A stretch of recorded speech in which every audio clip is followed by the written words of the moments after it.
因为最近其实关于走线的故事很多啊。那我比较好奇你，就是你们这个，一个是你们走线的这群穆斯林在纽约好像已经慢慢成了一个小社群，互相大家帮助啊。一个是你给我讲讲整个就你们走线过程中间比较难忘的，或者比较艰难或者比较独特的一些点吧。我外面再出来的时候，我手机里面装的是谷歌地图、谷歌地球。我打开谷歌地球看的话，纽约或者华盛顿这好多地方有很多清真寺，我一看都是masjid Bakr Abu Bakr。哦，是美国有这么多清真寺，他肯定穆斯林不会少啊，对吧？穆斯林是多嘛，他肯定说穆斯林他们都能生存，我们怎么不能生存呢？对吧？我真正想的就是真正感受一下民主自由是什么样的，我就是来。再一个，我还对自己有信心，我觉得我还有点手艺呢，哪里也饿不死。我们走到世界哪里可以会做点饭，或者是我这个拉一手好面啊，那福州或者是福建的这些老板啊，抢单要呢。我刚来的时候，13年我去那个地下的那个美食广场，我去了，他一个月给我给6000工资，我说不干，我说汉族人嘛，我不能接触那些大这个什么东西，我说我就没办法干，所以说我还是对自己有点信心。所以一般人还是下不了走线这个决心，因为第一反应是所谓非法移民嘛，就你要走这个过程。其实他还是不了解这个美国的这个政策，他是不了解美国的这个社会结构。我估计是，我觉得是，美国它就是个移民大国嘛，是不是？然后好多人通过这个非法的或者是正规的手续途径来到以后，都会得到了很应有的这种身份或者什么嘛。那好多人都不知道啊，对吧？所以说他们还是忘却止步的原因，很主要是他们不了解。所以你觉得在美国有对穆斯林的包容，也有很多穆斯林人，对，然后你的这个手艺也能养活你自个儿。对，你走的哪条线？我走的是土耳其出发到厄瓜多尔，南美。所以土耳其飞到厄瓜多尔，对，厄瓜多尔对中国免签嘛。到了厄瓜多尔，等于你一直还是拿着中国护照。对，一直是拿着中国护照。你也试图想签美签是吧？也想签美国签。我去了几次都去了，每个国家我都试过了，都不行。就你在沙特、在土耳其，都去试了美国签证。给我的答复都是一样的，都回中国北京签。让你回北京签，你敢回北京签吗？我就不，我怎么回去的话，我早就回去了呀，我就回不去。所以才决定先来吧。然后到厄瓜多尔走的是哪条线？走厄瓜多尔就是走雨林嘛，就这个线嘛。和我们就从厄瓜多尔走到这哥伦比亚、巴拿马，一直走到这个雨林，我们走了2天半。我们跟那个南美人一起走。我和我那个同伴中国的一个同伴，他是新加坡，他从新加坡到土耳其，我是从这个沙特到的这个土耳其，然后我们两个从土耳其一直走到美国。这个小孩呢，他有一个特点，他会英语。他那一路上就免了好多的这种困惑，他会说英语。他也是穆斯林？不是，他是基督教。基督教。对。那你们互相都怎么找到对方的？怎么联络的？是我们的这个一个共同的一个朋友在美国。最近美国媒体也在说，这个走线的人互相都有在分享这些信息。你们这从哪个平台上？你说 YouTube 里面看。YouTube。对。因为你可能跟国内出来的人不一样，就你之前已经在国外了，所以你得用这个自媒体，就是自由的媒体手段，还用的比较好。对 YouTube 里面看的多YouTube 里面我关注了几个这个专门讲走线的主播，他讲的很详细的，到哪里找车，到哪里坐车，到哪里可以换钱，然后到哪里休息，他讲的很详细的。专门有一个主播他讲这个。所以你走了2天半的雨林，受了什么苦吗？我的脚啊，直接是脱了一大层皮，直接走出雨林的时候，我的脚已经踩不上地了。就2天2夜，中间有休息吗？有睡觉吗？有，晚上是休息的。你们是有那个什么旅馆啊，还是有什么？路上这个雨林里面哪有？就是洗地。不是，我自己摆的那个睡袋。是睡袋，还有那个什么那个是帐篷，简易帐篷，对，那我们2个人拿一个。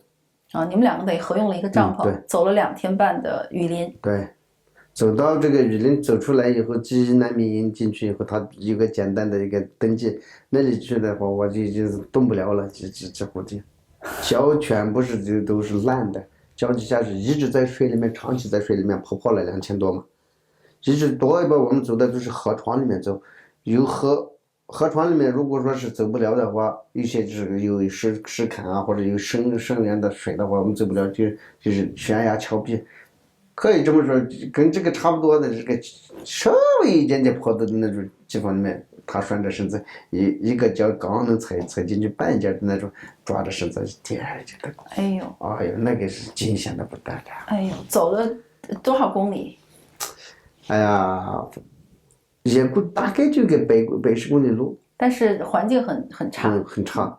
主要的就是那个就是热带雨林嘛，热。而且，我主要的一个困难就是什么呢？没吃的，我不能吃啊！我基本上都是土耳其背了一件都重的我东西背不了，上路的时候就把好多东西给人了，送人的，我都拿了一小点，但是在路上就是我饿肚子。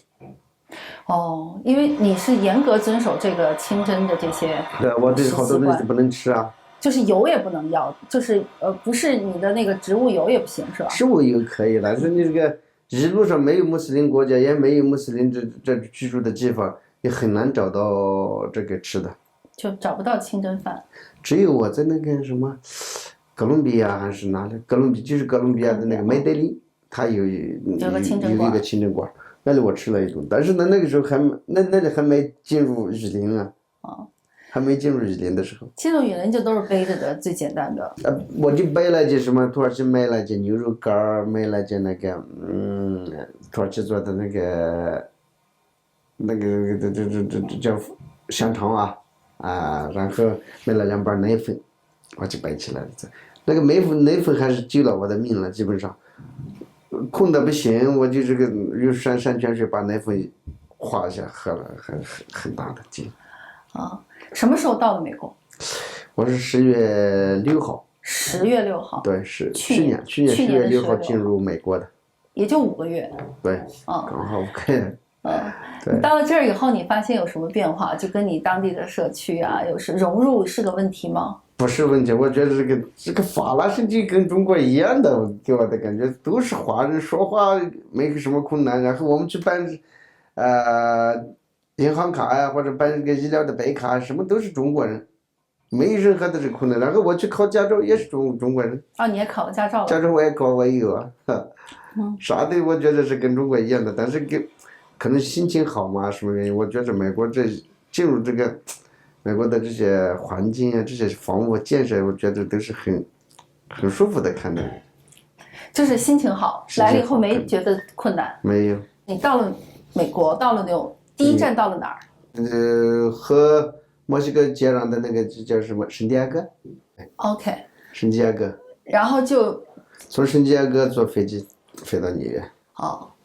之所以要到纽约的原因是什么？第一个原因呢，就是他进入这里的话，他要有一个那个联系人，那我的联系人在纽约。所以我就选择。二一个我选择纽约它是一个蓝州嘛。它是包容的比较。对，移民比较包容哈。就纽约跟你想象的之前的一样吗？就是美国的生活。差不多。我看你挺高兴。行，这个。哪里都有，不是基于，我一直都是给别人说的，我说哪里也不是基于，哪里也不是天堂，这个呢是完全靠自己去怎么对待了，对吧？你说你随便到一个餐厅，人家就给你6000块，但是你因为那是汉人开的餐厅，你就没去。对。所以你其实也还在至少在饮食和生活方式上要完全保持到你这个穆斯林的这个生活状态。对，这个。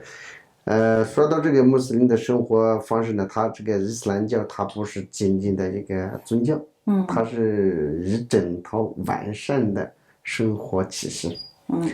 小到比如说我们古兰经或者我们圣训教导了你，我们怎么去穿鞋子，我们怎么去穿袜子，我们女人怎么去梳头，怎么去洗手，他都说了。那么这个就是生活啊，这生活中的每一件每一滴。那么这是不是宗教了？它是生活啊。那么我们是按照这个伊斯兰教的生活方式在生活，而不是说，在信他这个宗教。我一直想问的就是在国内的时候哈，就在中国有一些你现在可能很多汉族人还是对，比如说对穆斯林啊，有一种又不太了解，有的时候又比较觉得你们爱打架，或者是当时有一段时间北京还老盛传新疆有小偷。就新疆小偷，就是还有一些针对那个，有的说你们少数民族有各种优惠政策，汉族警察都不敢动你们。就像这样的这些谣传，或者说这些民间的这些说法，你听到过吗？你感觉到你被区别对待了？就是你觉得到底是作为一个东乡族，你是有优势，还是其实是一直被误解的？对，好多人的这民间的这些，好多人还是误解的多。但是就我们70后和80后的这些人呢，还是感受到的优待，真正感受到了一点优待，就是说你考试的时候的这个加分政策呀，或者是比如说是你这个生育的这个数量，我们可以生3个，那个当时那种不可思议的，对吧？要回族人可以生2个，汉族人只能生1个，那谁管你是男孩女孩呢？你想男孩你不可能的，对吧？所以大家都主动生3个吗？我们那里生3个4个都有，多得很。生了也没有人超生，不管他是允许你生3个的，鼓励你生鼓励你允许你生3个，因为少数民族人数太少了嘛。然后这个政策是我们是觉得是真正优待过了。还有比如说我们走到其他地方的话回族人是爱打架，他这个是为什么产生这种影响呢？你如果说是一个地方里面一个少数人，你不自己自卫的话，你不自己强大一点的话，你毕竟会受到维族的伤害呢，他会排斥你呢。那么这种就形成了回族人就是爱打架，他抱团呢。他不抱团的话，你比如说我们3个人，我们3家人去到别的地方去，我们3家人不联合在一起的话，是不是别人欺负呢？那就是这种形成了以后，我们这个大到这个家庭，小到这个是我们的孩子们去到这个其他地方之后，我们3个人的孩子我们是不一样的啊。别人欺负我们的其中任何一个的话，我们会一起的这就是意识形态嘛，它就上就你们因为知道自己是少数，对，然后有一种自我保护机制，要一个是自己要更强，对，一个是互相要保护，有冲突了要一起拉起来一起打，对，所以这也是实际原因。实际原因就是这样的，对，这个如果说你看。河南好多地方的回族人是其他的人不敢惹的，对，然后如果说真正的犯了事抓到那个派出所里面去的话，也会有的，真的会有的，那个时候肯定会有的，我也不知道是那个国家领导人的移民政策，还是他们有什么这个阴谋诡计，我们不知道，但是真正会有的。比如说你是汉族，我是回族，我们2个打架了，抓回去的话你的责任会大一点。那所以现在说那个在中国那个穆斯林被歧视，你怎么看？你觉得这说法对吗？现在就歧视了嘛？现在等于有变化，有变化了，现在大得很。现在比如说是你看让我们不让小孩去清真寺然后强行拆我们的清真寺就是如果你有机会出国，就是所谓肉身翻墙，可能很多人都会有这个变化。但这个跟你就是你的同伴，就是你的，比如说你东乡族的老乡或者就是他们整个的共同感受吗？就是你们这个民族，就是这个群体的共同感受，还是你个人？我想问的是这个问题，就你自己意识到我看到好多东西，你有变化，但是你现在回头看看你当时的那个生存环境，有那么大的，有那么不舒服吗？有让你那么不舒服吗？其实这个只是我个人的，整个民族他不是这样的认为的。好多人觉得共产党好得不得了，还歌颂他，是吧？他觉得比如说在东乡族里面，他也有一部分人是吃了这个共产党的饭，他还是加入共产党的党员的。是不是少数民族干部还有优待呢？有吗？我觉得没有。没有。为什么没有他最起码在哪个地方去不给你当一把手哦，都是人家党领导一起啊，你只能是个副职啊。你比如说是县长，可以给你干，或者是哪里的那个厂长啊，或者是那些单位的二把手。那么这个上面来说呢，他不会放弃你的。你们自治县也一把手也不会是？不是，民组干部。他是放的，他是县委书记是，派的。啊，那大家也愿意入党。你身边的老乡，他们摆出来过嘛，他觉得这共产党好的不得了嘛，是吧？而且是中国我们所接受的那种信息就是说，非洲怎么了？非洲前天饿死了，怎么了？美国怎么了？美国前一段时间就下雪的那时候，中国也是冬季嘛，这里也是冬季了。他说，哎呀，美国下雪了以后，造成了多少这车祸，多少伤亡，多少死亡什么的。中国下了雪，哦哟，中国是瑞雪兆丰年啊，什么什么的。我这是什么人嘛？我说，连一个媒体人或者一个文化人都开始这么背着说话。中国下了雪了就是好的，美国下雪了就是成灾害了。那是多荒谬的事情嘛，对不对？那是。比如说这大的环境来说，这是气候上面的事情来说呢，你能控制得了吗？是不是哪里能下雪，哪里不能下雪？或者你那里下了以后就是个好的瑞雪兆丰年了，别的地方下来就是灾害了，怎么说的嘛？我觉得这一种扯淡的不行了，我觉得就不小心了，对不对？所以你这也是慢慢反应过来的，发现小时候有好多的谎言。我走的地方多，我基本上。埃及啊，还有这个周围的那些阿尔及利亚，好多这个非洲国家我也去了。然后像这个中亚的好多国家我也走完了，俄罗斯我也去了，然后沙特像阿拉伯国家我也去的多，所以说我觉着啊，给人的感受啊，像 ABB 啊或你们的这些外国西方的这媒体，他只能说真话呢。他比如说他报道的什么事情就是什么事情。他都会报道，政府的谁的责任就是谁的责任，让人感觉到啊是谁的责任就是谁的责任，谁承担就行了。其他的国家啊，像沙特这些你也请不到的，他也是跟共产党一样的。他让你请到的就是想让你请到的，不要让你知道的，你也是不知道的。所以你也是因为走的地方多了，然后又看着自由的信息，对，没审查的信息，对，可能你反应过来了。但是你绝大多数的这些同胞吧，所谓的也就都回去了。你怎么就这么下决心要，一个是不回中国，一个是要来美国？我觉得好多人啊，他们出来了，但是他们只是从这个围栏里面出来了，肉体出来了，灵魂没有出来。为什么这么说呢？他们觉得是哎呀，外面出来以后给他们的生活啊或者什么都造成了困惑，他觉得还是中国好。